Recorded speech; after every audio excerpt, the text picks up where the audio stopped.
আসসালামু আলাইকুম। সুখী লাইফস্টাইল চ্যানেলে আপনাদেরকে ওয়েলকাম করছি। কাছে এবং দূরে, দেশে বা দেশের বাহিরে যে যেখান থেকে আমার এই ভিডিওটা দেখতেছেন, আশা করছি আল্লাহর রহমতে সবাই অনেক ভালো আছেন। আলহামদুলিল্লাহ, আল্লাহর রহমতে আমরা অনেক ভালো আছি। আজকের ভিডিওটা দুপুরের পর থেকে স্টার্ট করেছি। দুপুরে খাওয়া দাওয়া শেষ করেছি, এরপরে একটু রেস্ট করেছি, তারপরে এই তো এখন হাতের টুকটাক কাজ করে নিচ্ছি, আর সেখান থেকেই ভিডিওটা স্টার্ট করলাম। তবে দুপুরের পর থেকে ভিডিওটা স্টার্ট করলেও এখন সকালে ঘুম থেকে উঠে ভিডিওতে ভয়েস দিতে বসেছি।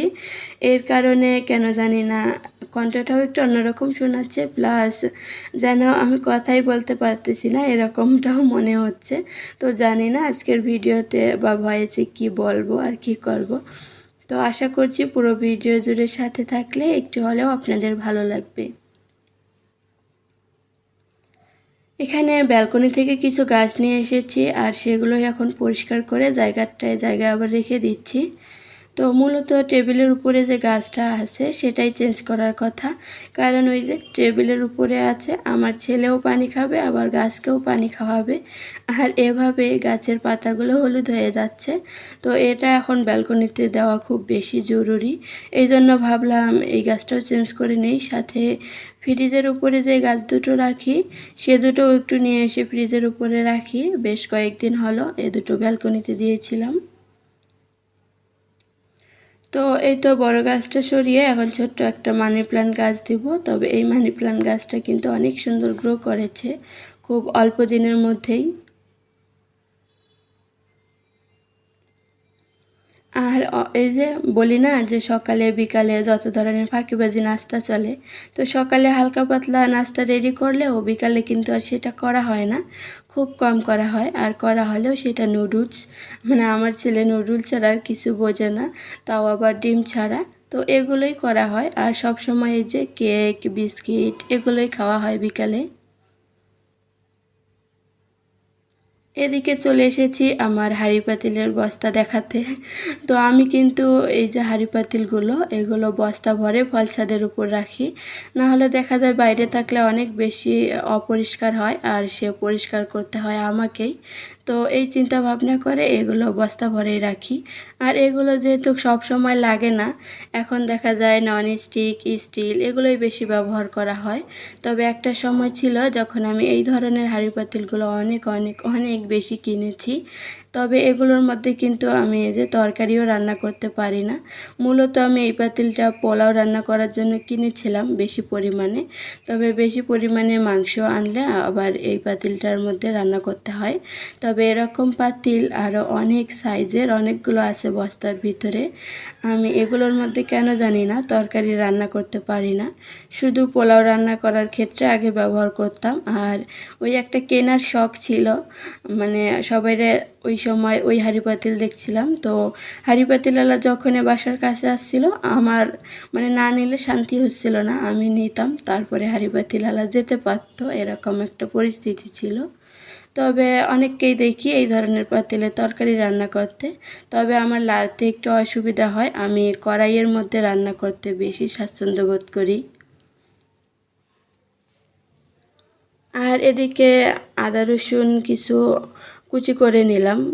যদিও আমার আদা রসুন ব্লেন্ড করা ফ্রিজে আছে, আমি ভেবেছিলাম সেগুলো দিয়েই রান্না করব। তবে এখন মতটা একটু চেঞ্জ হয়ে গেল, যার কারণে আদা রসুন কুচি করে নিলাম, প্লাস এই যে গোটা গরম মশলা ভিজিয়ে রেখেছিলাম সেটাও এখন ব্লেন্ড করে নিচ্ছি। ভাবলাম আদা রসুন যখন ব্লেন্ড করব তো একসাথে গোটা গরম মশলাটাও ব্লেন্ড করে নিই, যাতে একটু বাটা মশলার ফ্লেভার আসে এই জন্য।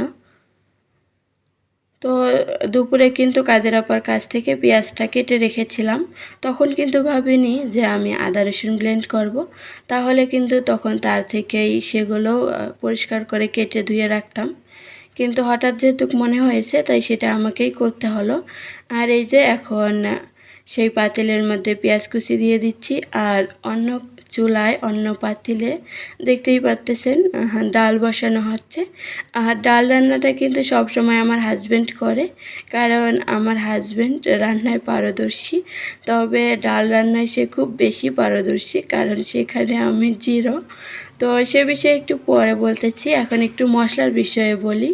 এই যে মশলাটা যে দিচ্ছি, আমার লাস্ট একটা ভিডিওতে আমি 5 কেজি মাংস রান্না করা দেখিয়েছিলাম, সেখানে বিস্তারিত বলেছিলাম। তো আজকে আর সেরকমভাবে বিস্তারিত বলতেছি না, কারণ ওই যে আমি একটু রাঁধুনির যে গরুর মাংসের মশলাটা আছে সেটা ব্যবহার করতেছি। তো ওই ভিডিওতে কিন্তু আমি এই মশলা ছাড়াই রেগুলার মশলা দিয়ে রান্না করে দেখিয়েছিলাম।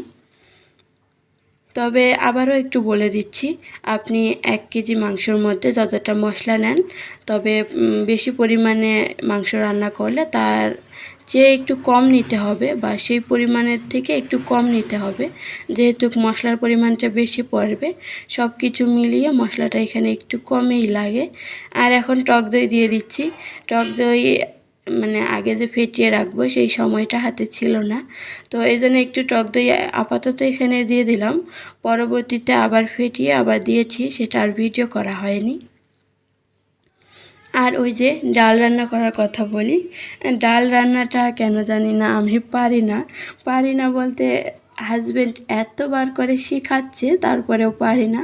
তো কেউ আবার শেখাতে আসবেন না, কারণ প্রায় 6-6.5 বছর ধরে হাজব্যান্ড শেখাচ্ছে, তারপরেও আর শিখতে পারছি না। তো সব কিছু রান্নার মধ্যে 10-এর মধ্যে 10 না পারলেও ওই 7-8-9 তো পাবই, কিন্তু ডালের মধ্যে 10-এর মধ্যে আমি 0ই পাবো। জানি না কেন, অনেকে বলে ডাল রান্না সহজ, তবে এই সহজ রান্নাটাই আমি পারি না। এটা হাজব্যান্ডের হাতে খেতে অনেক বেশি মজা লাগে, হয়তোবা এই কারণেই পারি না। তবে ডাল রান্নায় যে বিশেষ কিছু করে হাজব্যান্ড, সেরকম কিছুই না। এই তো ডাল বসিয়ে দিয়ে সেখানে পেঁয়াজ, মরিচ, রসুন এগুলোই দিচ্ছে। তো আমিও ওরকমভাবে দিলেও জানি না কেন ওই টেস্টটা আসে না। তো যাই হোক, শত চেষ্টার পরেও ডাল রান্না শিখতেছি না। আর হাজব্যান্ড তো সব সময় বলবে মশলাই টেস্ট হয় না, হাতের গুণেও বা হাতের লাড়াই টেস্ট হয়। তো আমার হাতের ছোঁয়ায় সব কিছুই টেস্টি হবে। আর এই যে মাংসটা যে লাড়বো, এটাও কিন্তু টেস্টি হবে অনেক বেশি। তো বুঝেন, আমি যে রান্না করতেছি তার কোনো মূল্য নেই বা তার কোনো প্রশংসাই নেই। সে একটু লাড়বে, এতেই নাকি রান্নার টেস্ট হবে। তো এই তো আমার গরু মাংস রান্না শেষ, সেটা একটু দেখিয়ে দিলাম। আর এদিকে আমি শসা লেবু কেটেছি, সেগুলো একটা বক্সে ভরে রেখেছি। আর অন্য চুলায় বলতে এই তো ডাল নামিয়েছে, সেটাও একটু দেখিয়ে দিলাম। শেষে ধনেপাতা দিয়েছে, তো ধনেপাতার ঘ্রাণটা মাশাআল্লাহ অনেক সুন্দর আছে। তো সেই দিন আর ভিডিও করা হয়নি, যেহেতু রাতের ক্লিপ ছিল। আর হাজব্যান্ড সহ যেহেতু রান্না করেছি, রান্নাঘরের অবস্থা তো একদম করুণ অবস্থা ছিল। তো অফ ক্যামেরায় সেগুলো হালকা পাতলা পরিষ্কার করে নিয়েছিলাম, আর ক্যামেরাবন্দি সেগুলো করা হয়নি। এখন চলে এসেছি পরের দিন সকালে। তো কাদের আপা এসে টুকটাক হাঁড়ি পাতিলগুলো ধুয়ে দিয়েছে। এখন রান্নাঘর এখনও ক্লিন করেনি, ভাবলাম আমি আগে আমার হাতের কাজগুলো গুছিয়ে নিই, পরে ক্লিন করো, এখন অন্যান্য কাজগুলো করো। তো সে সেই কাজগুলো করতেছে, আমি ভাবলাম আমার কাজগুলো আমি করে নিই। চুলা ক্লিন করে নিচ্ছি। যদিও এই কাজগুলো সে করে বা করতে পারতো, কিন্তু কেন জানি না মনে হলো আমি করি আর একটু ভিডিও করি, যেহেতু কালকে ভিডিওটা শেষ করতে পারিনি। আর এই দেখেন এখানে কি অ্যাক্সিডেন্টটা ঘটালাম। তো জানি না কেন কয়েকদিন ধরে আমার সাথে এরকম হচ্ছে। তো তেলের বোতলটা পড়ে একদম ভেঙে গেল, তেলগুলো পড়লো। এখন এটাই ক্লিন করে নিচ্ছি আমি। তো কাজের আপা থাকলেও তাকে আর দিচ্ছি না, কারণ যেহেতু কাছের জিনিস, যদি এক টুকরা কোথাও থেকে যায় আমার ক্ষতি হওয়ার সাথে সাথে আমার ছেলেটারও হবে। এই জন্য এই কাজটা আমি করে নিচ্ছি। ওই যে বললাম হাত থেকে পড়ে ভাঙছে, আসলে আমার হাত থেকে কবে একটা গ্লাস পড়ে ভাঙছে এটা আমার কিন্তু মনেই পড়ে না, বা কোনো জিনিস পড়ে ভেঙেছে সেটাও মনে পড়ে না। তবে পরপর 2 দিন আমার সাথে এরকম হলো। কয়েকদিন আগে আমার হাত থেকে একটা প্লেট পড়ে ভেঙেছে, আর আজকে তেলের জারটা ভেঙে গেল। তো বুঝতে পারছি না ইদানিং কেন হচ্ছে এরকম। সব কিছু মিলিয়ে বলতেছি এই ভিডিও করার চক্করে পড়ে আমার জিনিসগুলো এরকম হচ্ছে। তো যাই হোক, এখন আমি যে আর্টিফিশিয়াল গাছগুলো একটু দূরে সরিয়ে রেখেছিলাম সেগুলো জায়গায় রেখে দিলাম।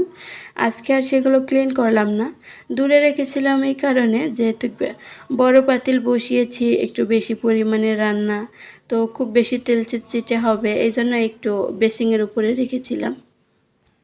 তো দেখতে দেখতে ভিডিও শেষ পর্যায়ে চলে এসেছি।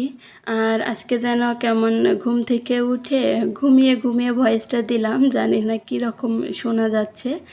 তো যাই হোক, এখন এই তো আমার রান্নাঘর ক্লিন করা শেষ, আর ভিডিও শেষ পর্যায়েও চলে এসেছি আপনাদের সুস্থতা কামনা করে এবং পরবর্তী ভিডিও দেখার আমন্ত্রণ জানিয়ে আজকের মতো এখান থেকে বিদায় নিয়ে নিচ্ছি।